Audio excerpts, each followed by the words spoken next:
antara objektif utama program ini diadakan ialah yang pertamanya, kami ingin mendekatkan lagi diri dengan masyarakat, terutama yang beragama Islam. Kerana masih ramai lagi di kalangan kita, walaupun yang beragama Islam, kita agak kurang faham. Ya, kita kadang-kadang kita confuse. Okay? Apakah sebenar fungsi bank Islam ni? Lagi confuse bila kita tidak tahu beza antara bank Islam, perbankan Islam dengan perbankan konvensional, ataupun bank Islam dengan bank Islam yang berada di bank-bank konvensional. Rata-rata kita merasakan sama je kan. Kebanyakan kita rasa sama je, dia orang ni kerja dia ambil duit kita kan, bagi loan kat kita. Itu rata-ratanya lah kefahamannya begitu. Tapi saya ingin beritahu tuan-tuan dan puan, kalau kita mempunyai perasaan begitu, mulai daripada hari ini, berfikirlah secara yang berlainan. Sebab memang ada beza yang paling besar antara bank Islam dengan bank-bank konvensional, yang mungkin kita tidak tahu, mungkin kita tidak pernah dengar, orang tak pernah cakap dengan kita. Yang kita tahu, bila kita ada duit, kita ingin buka akaun, kita ingin buat pelaburan, kita tengok bank mana yang bagi interest yang lebih tinggi, kita tengok bank mana yang dekat rumah kita tengok bank mana yang kita kenal pegawai dalam tu. Itu merupakan faktor-faktor yang mendorong kita menyimpan atau mengambil loan. Kita akan tengok interest. Tapi saya rasa ada faktor lain yang lebih penting untuk kita tengok, sesuai dengan kita orang Islam. Tapi saya ingin tanya tuan-tuan dan puan, kenapa bila urusan muamalah itu besar, manusia dengan manusia, masyarakat kan, hubungan perniagaan, bila urusan perbankan, kenapa kita tidak prihatin seperti prihatinnya kita dengan ibadah bulan puasa tadi? Kita tidak menganggap bahawa duit, wang yang kita ada itu perlu berada di tempat yang syar'i. Dan bila kita nak mengambil pinjaman atau pembiayaan, mestilah daripada syarikat yang syar'i juga. Sebab kalau kita memandangnya ringan, seolah-olah kita mengatakan dalam Islam ni tak ada urusan perbankan. Sebab ramai di kalangan kita diajar bank konvensional, bank Islam, perbankan Islam. So kita diberitahu perbankan Islam ni only an option, not a choice. Where it should be, sebagai Muslim, it should be our choice, sesuai dengan ajaran agama kita. Saya again bercakap from Muslim perspective, point of view, sebagai seorang Islam. Sebagai orang bukan Islam, dia may be question. Walaupun pelanggan-pelanggan bank Islam sekarang terlalu ramai, orang yang bukan Islam pun terlalu ramai, terutamanya corporate banking, dia 70% bukan Islam, sebab dapat menilai kebaikan dan faedah. Okay, so bila tuan-tuan ingin menyimpan kan, dalam Islam, duit yang masuk halal, duit yang keluar halal. Bank kerja dia ambil duit pelanggan, guna duit pelanggan. Dia ambil sini, dia charge loan 6%, dia bagi pulangan kepada pelanggan 4%. So bank make 2%. 2% tu untuk gaji, bayar expenses, cost, elektrik dan sebagainya. Basically itulah kerja bank. Yang membezakan ini mana?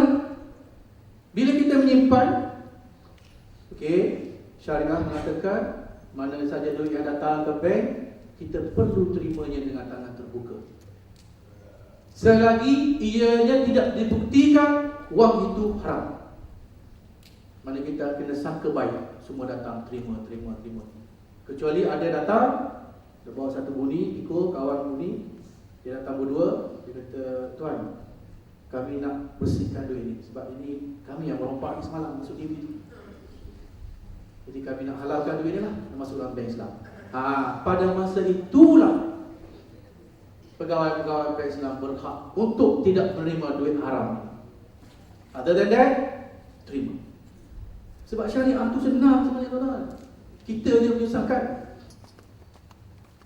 Kiri tidak adil, kanan pun tidak adil. Itu sistem ciptaan manusia yang kita amat biasa dengannya. Kalau sistem perbankan Islam, yang bank Islam anjurkan, janjinya dalam bentuk kontrak. Baik sebab itu pergi perbankan Islam ada kontrak-kontraknya. Kalau simpanan ada wariah, ada mubarabah, ada tawarruk. Wariah mania, tuan saya ada duit RM10,000, tolong jaga duit saya ya. Saya takut nak simpan bawah bantal. Ataupun kalau di Pantai Penang Timur, di Masai sini Khadijah dan sebagainya, saya simpan pada badan saya saja. So saya tak nak saya simpan di bank. Bank kata insya-Allah puan, saya janji saya jaga duit ini dengan baik. Tidak ada apa-apa bai'ah mengenai pulangan. Itu maksud wadi'ah. So apa-apa terjadi, insya-Allah duit tuan-puan terjaga. Mudharabah maknanya apa? Kongsi untung. Dulu dan rugi, sekarang tak, untung sahaja.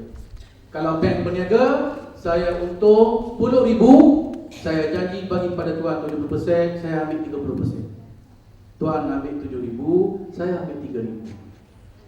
Ataupun tuan ambil RM8,000, saya ambil RM2,000. Paling tidak, tuan RM5,000, saya RM5,000. Kalau saya untung 100, tuan ambil 70, saya ambil 30. Itu sistem syariah. Ada masalah, rugi duit tuan tersimpan, tidak akan rugi. Kalau RM5,000 lah. Biar juga itu aku tanggung sendiri. Biar rugi itu bank yang tanggung.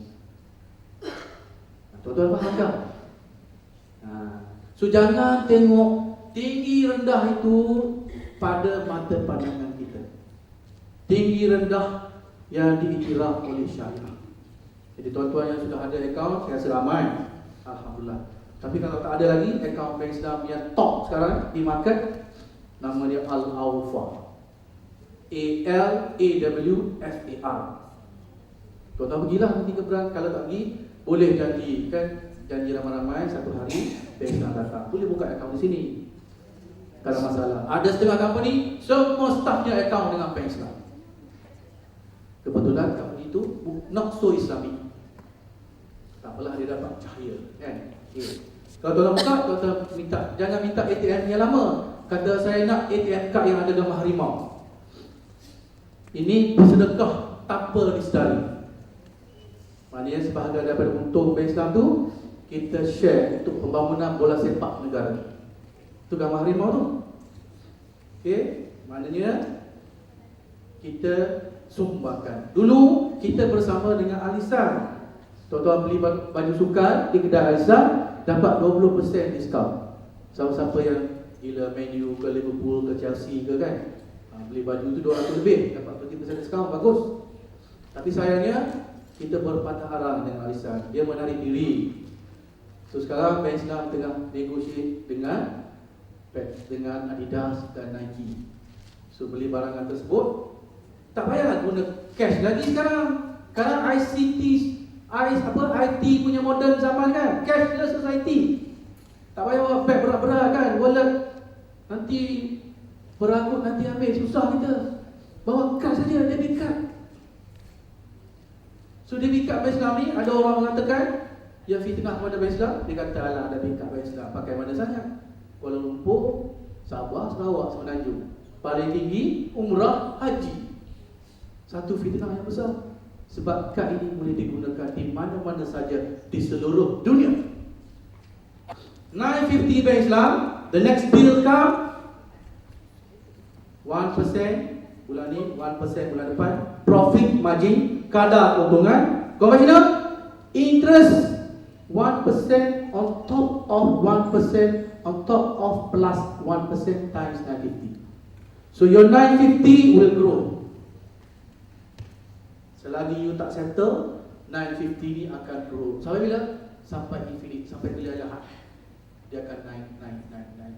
Unless you settle full payment. That's the difference. Kalau bank Islam, 950 forever. Kena faham. Apa charge ni panggil?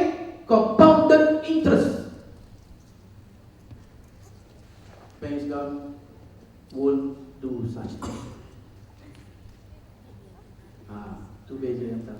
Compounded interest. It is no longer 80%. It could be 20%, 25%, 30%. Dan kad kita tu, kita nak cover sebab kita platinum punya pasar, kita punya limit tinggi.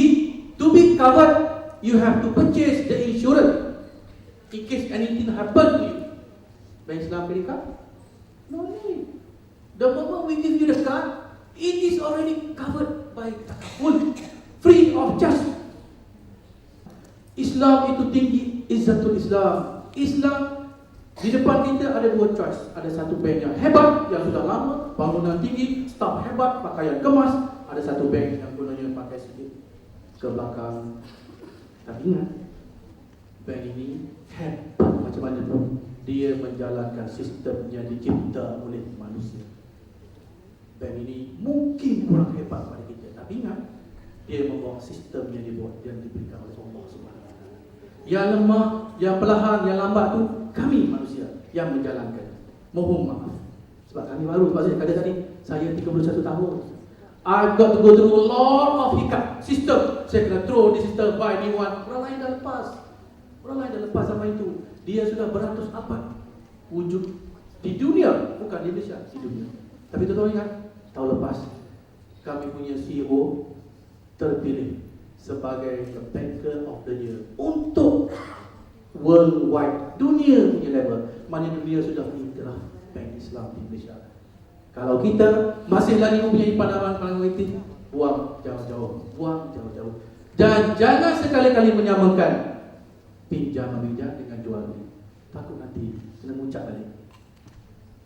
Okay? Kalau tak faham, kalau nak marah, diam saja. Okay? Kalau nak bagi ni, refer ke surah Al-Baqarah. Banyak disebut. Dan riba ini lebih besar dari segala-galanya.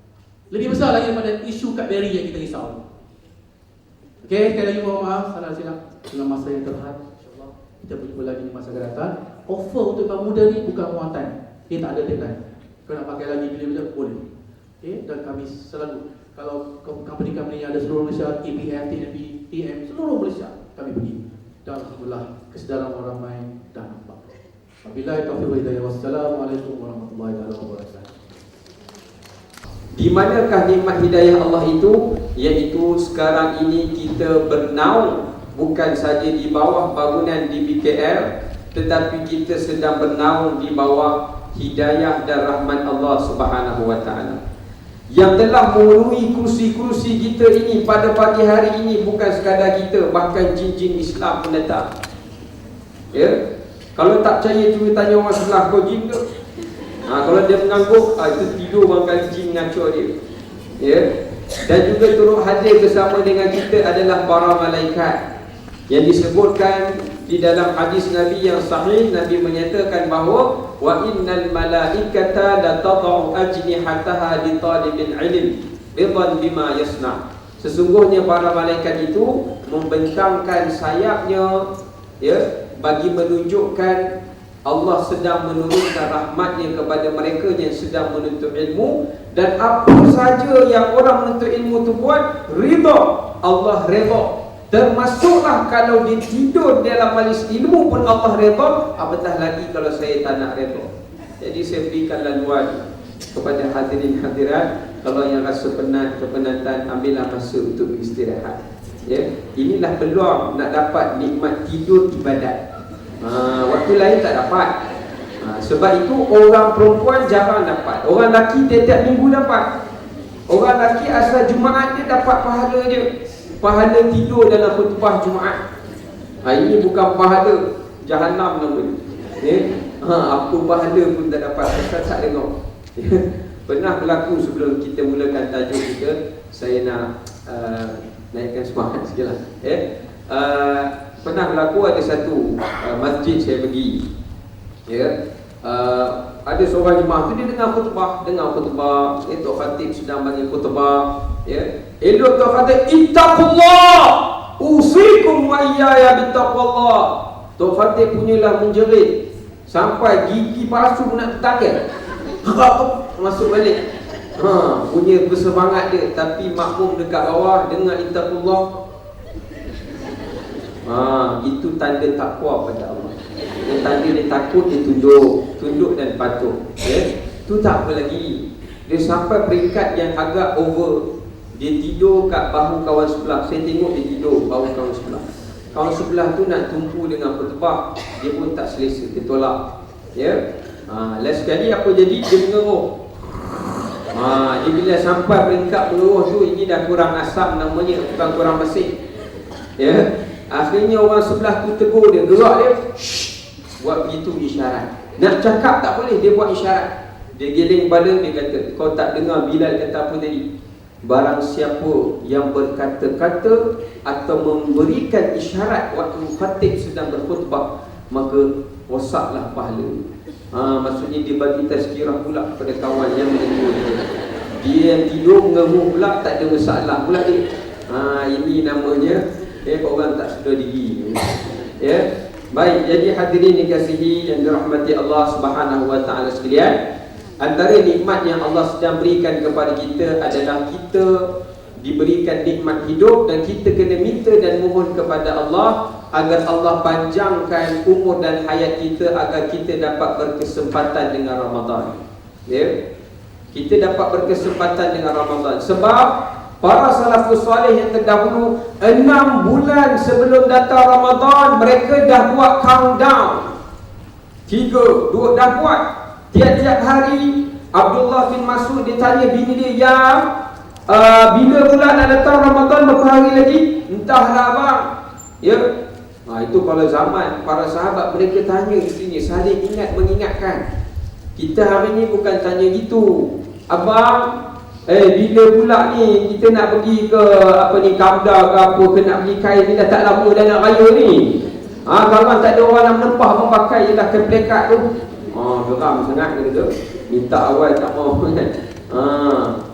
Maksudnya kita dah hilang dah. Bila nak tempah baju raya, kain raya, biskut raya, duit raya, semua raya belaka. Ini nak menunjukkan bahawa kita membilang kedatangan Syawal lebih dahulu daripada Ramadan. Mana mungkin sedangkan Ramadan datang dulu sebelum Syawal. Nampak tak? Ini nak menunjukkan bahawa kesedaran kita di dalam menghayati Ramadan itu tidak hidup. Ulama kata apa tuan-tuan?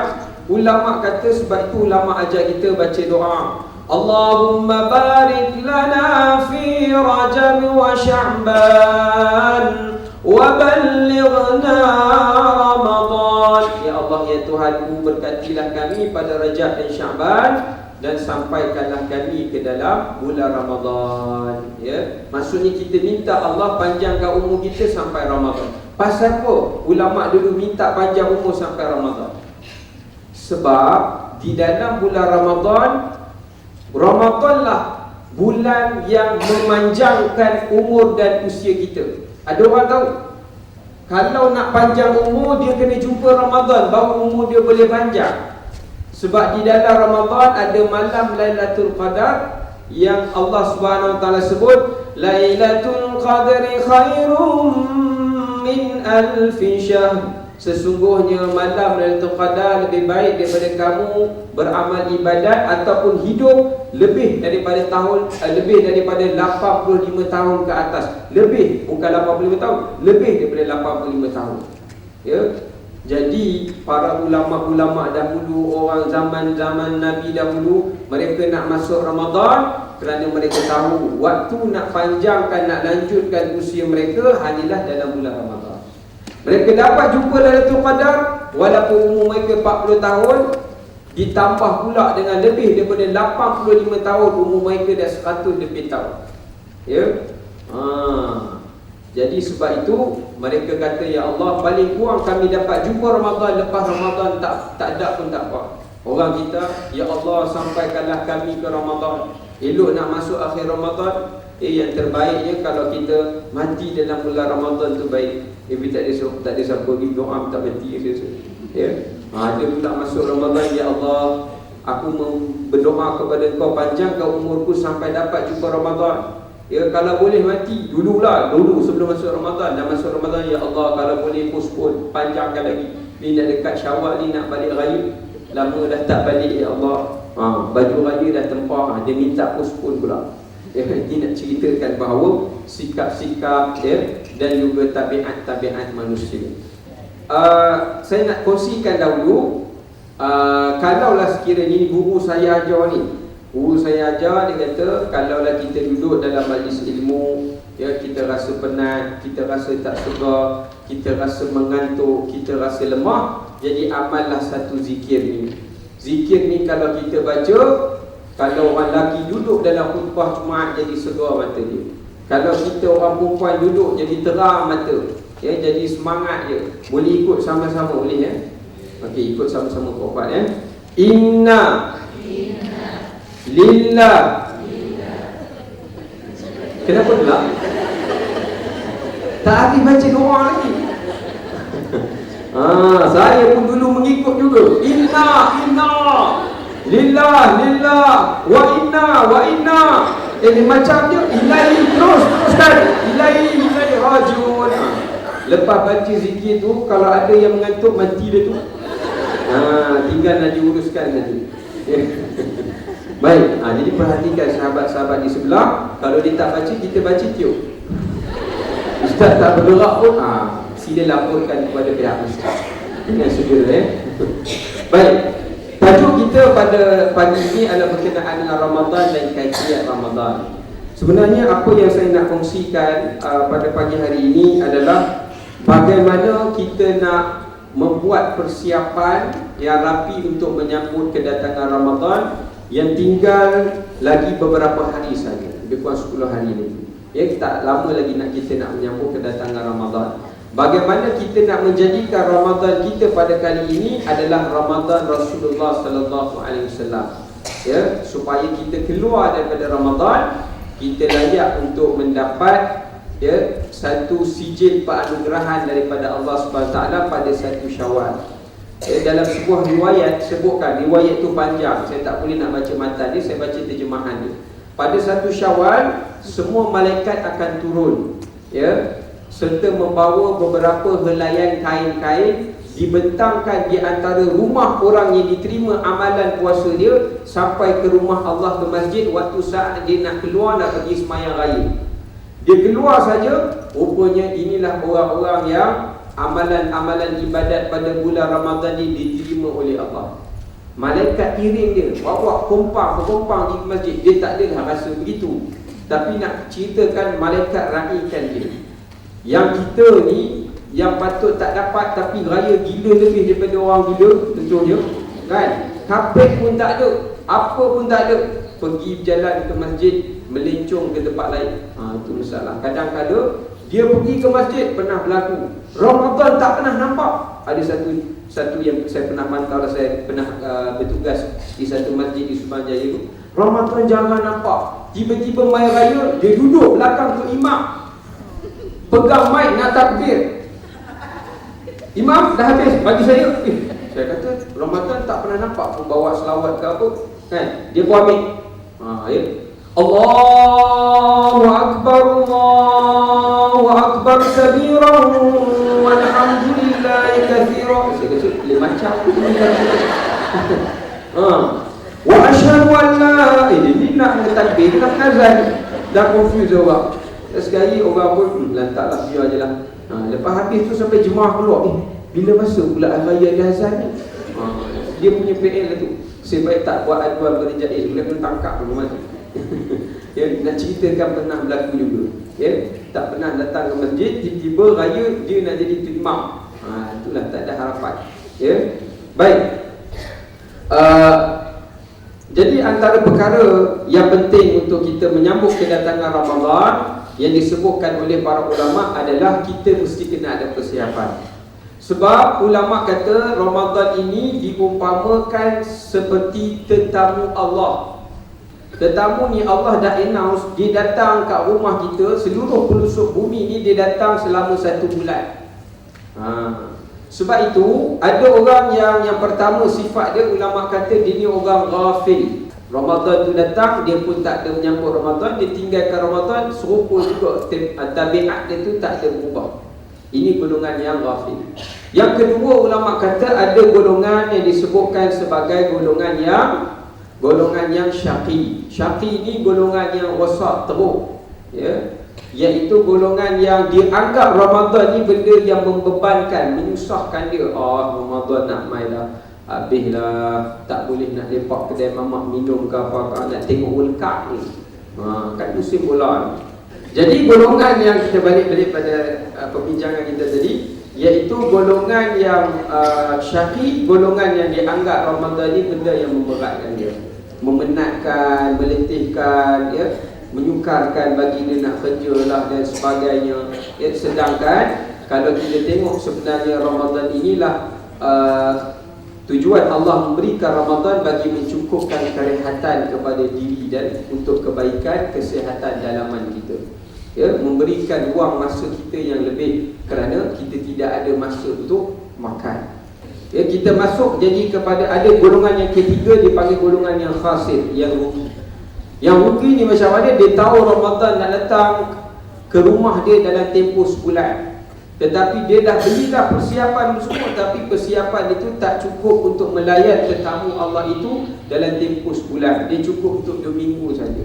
Jadi dia layan Ramadan 2 minggu. Lepas 2 minggu jarang-jarang. Masuk 3 minggu kadang-kadang. Masuk minggu keempat al-ghuyub. Maksudnya tak dapat dikesan oleh setelah, tak tahu hilang ke mana. Tak tahu ustaz, hilang lah ustaz. Cari pakai Waze pun tak jumpa. Dah send location, minta dia send location, tak nampak. Alam ghaib bergali, kan? Dihilangkan bersama MH370. Tak jumpa lah. Nak ceritakan itu kadang-kadang sifat masyarakat kita, ya. Tetapi jadilah golongan yang berjaya yang keempat, iaitu golongan yang disiapkan persiapan lebih daripada tempoh yang diperlukan oleh tetamu Allah, iaitu sebulan. Dia siapkan dirinya 2 bulan, 3 bulan. Jadi Ramadan datang sebulan, dia tak rasa benda itu beban. Dia rasa puasa, kalau dia dah pernah puasa sebelum datang Ramadan, dia tak rasa puasa yang baru nak puasa bulan Ramadan itu satu bebanan. Dia rasa benda itu sebagai benda yang masih kemanisan baginya dan menambahkan manfaat baginya. Nak ceritakan bahawa kita jadikanlah golongan yang disebutkan sebagai golongan yang faiz ataupun najih, yang berjaya. Dia buat persiapan itu awal, jadi mudah bagi dia untuk menyambut kedatangan Ramadan dalam keadaan yang baik dan dalam keadaan yang istiqamah. Baik, di antara beberapa persiapan yang saya nak kongsikan, yang pertama, kita tahu Ramadan ini dia membawa kemuliaan. Jadi bila Ramadan bawa mulia, orang yang dapat segala manfaat dalam Ramadan mesti orang yang mulia juga, ya. Yang pertama, kita tahu bulan Ramadan itu bulan berkat. Kenapa berkat? Sebab Allah buka segala pintu syurga yang 8, segala pintu langit dibuka. Maksudnya doa kita itu mustajab, doa kita itu makbul pada bulan Ramadan. Jadi kalau kita, ulama kata antara kesilapan manusia, bulan Ramadan mereka kurang berdoa, mereka kurang minta kepada Allah, mereka kurang bermunajat kepada Allah. Sedangkan Ramadanlah bulan yang paling Allah itu akrab dan hampir kepada sekalian hamba-hamba. Yang kedua, sebelum datang Ramadan kita kena dah biasakan diri kita permintaan khusus yang kita nak minta dalam bulan Ramadan. Kalau boleh, mintakan banyakkan lebih pada kebaikan akhirat daripada kebaikan dunia, ya. Jangan minta yang dunia saja. Sebab Allah ajar kita, Rabbana atina fid dunya hasanah wa fil akhirati hasanah. Minta akhirat jangan lupa, ya. Sebab inilah peluang untuk kita mendapat keselamatan di dunia dan juga di hari akhirat. Jadi yang kedua, berkat. Bila kita sebut bulan Ramadan bulan berkat, ulama pesan juga pada kita, makanan kita pun kena berkat. Jangan makan sebarangan pada bulan Ramadan. Sebenarnya kata seorang ulama sufi Al-Musili, dia kata apa? Ramadan, Allah suruh kita puasa sebulan Ramadan, tujuannya bukan sekadar untuk suruh kita menahan lapar dan dahaga. Bukan takat tu. Kalau takat tu, hari selain Ramadan pun kita boleh puasa. Sebenarnya Allah nak dapatkan, nak capai matlamat dalam bulan Ramadan adalah nak mengajar kita untuk mencegah diri kita daripada mengambil makanan-makanan yang datang daripada sumber yang tidak pasti. Kemudian kita kena pasti bahawa dalam bulan Ramadan Allah nak mengajar kita mencari keberkatan pada sumber makanan, sumber pendapatan. Dan barakat ini bukan sekadar datang pada benda yang kita nak makan dan minum, tetapi pada hasil gaji kita dan ke mana kita menguruskan duit itu tadi. Kalau kita kerja elok, makan pun yang halal, tapi kita uruskan pada tempat yang tidak halal pun tidak ada barakah. Kalau uruskan tempat yang halal tetapi cara belanja tak halal pun tak ada barakah. Jadi kalau kita nak jadi orang yang menjadi kekasih Allah, masuk sebelum Ramadan, kita masuk ke Ramadan sebagai tetamunya, dan kita meninggalkan Ramadan sebagai kekasih. Maksudnya kalau kita nak menjadi kekasih Allah dalam Ramadan, sebelum Ramadan kita kena jadi orang yang ada sifat kasih sayang. Maksudnya Ramadan ini mendidik umat Islam agar menjadi umat yang prihatin kepada seluruh makhluk. Nampak tak? Sebab Nabi sebut irhamu man fil ard yarhamukum man fis sama. Hendaklah kamu ada sifat pengasih kepada sekalian makhluk di bumi, barulah makhluk sekalian di langit akan mengasihi kamu. Ya, sebab itu Nabi sebut dalam hadis, Rabima anfu, celakalah bagaimana di kalangan umatku man adraka abawai, dia jumpa dua mak ayah dia dalam bulan Ramadan, tetapi dia tidak dapat berbuat baik kepada kedua-duanya pada bulan Ramadan. Bukan Nabi kata Syawal buat baik, minta maaf, bukan. Jadi sebab tu sebelum Ramadan, bulan Sya'ban ni, Ramadan ni maksudnya musim kemarau, panas. Ramadan ni maksudnya Ramah. Ramah ni pasir yang berada di padang pasir, waktu panas itu dipanggil bahasa Arab Ramah.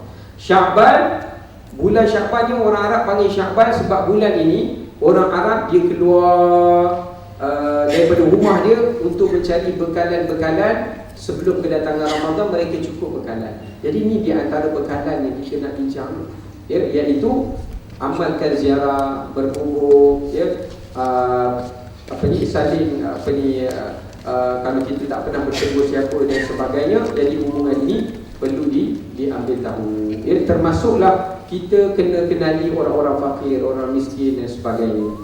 Ya, sebab itu kata seorang ulama, kalau kamu nak lihat seseorang itu dimuliakan oleh Allah, dia lebih kenal nama orang-orang yang fakir berbanding orang-orang yang kaya.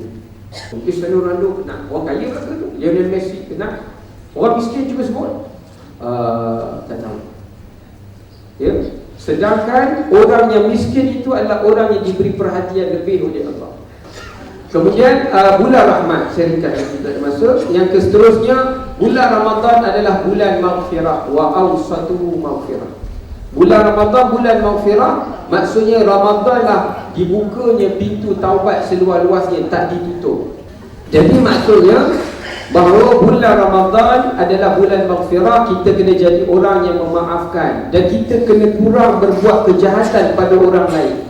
Latihan kita adalah, kunci utama dia adalah lisan, lidah kita. Kawal lidah, daripada lidah kita ini boleh merosakkan banyak pahala kita. Sebab itu para sahabat mengajarkan kami nak menjaga pahala puasa kami dengan kami mengurangkan bercakap dan kami melebihkan berfikir. Nampak? Saya ringkaskan bahawa antara tips yang diajar oleh Abu Hurairah radhiyallahu taala anhu, iaitu amalan di dalam bulan Ramadan dia ada dua fasa, amalan siang hari, amalan malam hari. Man shoma Ramadan imanan dengan man qama Ramadan imanan, hingga akhir hadis. Jadi para sahabat kata, di siang hari kami puasa. Bila kami puasa, kami nak dapat markah penuh dalam puasa, kami kena buat amalan-amalan yang boleh mengelakkan daripada rosak pahala puasa kami. Jadi di siang hari Ramadan, kami kurangkan pergi ke tempat-tempat perhimpunan orang awam. Tempat kerja tak apalah. Maksudnya kami sengaja menghabiskan banyak masa di tempat shopping kompleks, di tempat-tempat melepak, kerana tempat itu mudah untuk didedahkan kepada kami pada perkara-perkara yang boleh merosakkan pahala. Kami kurangkan bercakap, kami lebihkan berfikir. Sebab tu siang hari patutnya kerja kita lebih efisien, lebihkan berfikir. Macam mana nak tambah ni, macam mana nak ni, lebihkan pada berfikir, kurangkan daripada bercakap. Ya. Kemudian di siang hari kami banyakkan bersedekah. Ini aktiviti di siang hari. Kami banyakkan iktikaf. Ya. Kami banyakkan mentadabbur, menghayati Al-Quran. Sebenarnya ulama kata baca Quran siang hari boleh, tak ada masalah. Tapi di malam Ramadan lebih afdal. Waktu sahur kita dah bangun qiyam, sementara nak tunggu waktu kita nak bersahur, banyakkan istighfar dan doa pada waktu sahur. Sebab waktu tu malaikat paling ramai turun ke muka bumi Allah. Wallahu ta'ala alam. Saya mohon banyak kemaafan sekiranya dalam sepanjang penyampaian saya ini ada terkasar bahasa ataupun gurauan yang tulis hati. Mohon banyak maaf. Semoga insya-Allah kita akan diberikan izinan untuk pada pertemuan yang seterusnya.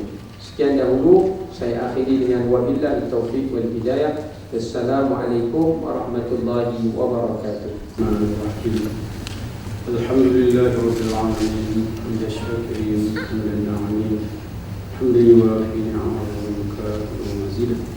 Ya Rabbana lakal hamdu kama yanbaghi li jalali wajhika wa 'azimi sultanik. Allahumma shalli 'ala sayyidina Muhammadin nabiyil ummi wa 'ala alihi wa sahbihi wa barik wa sallim tasliman katsiran. Allahumma ighfir lana dhunubana wa liwalidina warhamhum kama rabbayana shighara. Waghfir warham tajawazna 'an innaka antal 'azizul akram. Ya Allah, Tuhan kami, pandangilah kami dengan pandangan rahmat-Mu. Jadikanlah pertemuan kami ini sebagai pertemuan yang Engkau berkati, dan perpisahan kami nanti sebagai perpisahan yang Engkau ampuni dan redai. Ya Allah, ya Rahmanur Rahim, berilah taufik dan hidayah-Mu untuk kami mengamalkan agama-Mu dengan sempurna, mengikuti dan menghayati segala sunnah Nabi sallallahu alaihi wasallam. Ya Zal Jalal wal Ikram, bersempena menjelang bulan Ramadan yang diberkati ini, janganlah dibiarkan kami di awal Ramadan tanpa memperolehi rahmat-Mu, di pertengahannya tanpa memperoleh keampunan-Mu, dan di akhirnya tanpa mendapat kelepasan dari api neraka-Mu. Ya Allah, ya Rahmanur Rahim, birahmatika nastaghith. Akhirnya kami mohon kepadamu di majlis yang mulia ini, ya Allah, wujudkanlah sifat kemesraan dan kasih sayang antara kami. Jauhilah kami dari sifat pecah belah dan dengki-mendengki. Kurniakanlah kami kekuatan dan salahiyah untuk menyempurnakan amanah agama-Mu yang suci. Begitu juga kepada pimpinan negara kami, kepada pimpinan ulama-ulama kami, dan khususnya kepada pimpinan pengurusan Dewan Bandaraya Colombo yang kami cintai ini. Rabbana atina fid dunya hasanah wa fil akhirati hasanah wa qina azabannar. Wassallallahu ala khairi khalqihi Muhammad wa ala alihi wa sahbihi ajma'in. Alhamdulillahi rabbil alamin.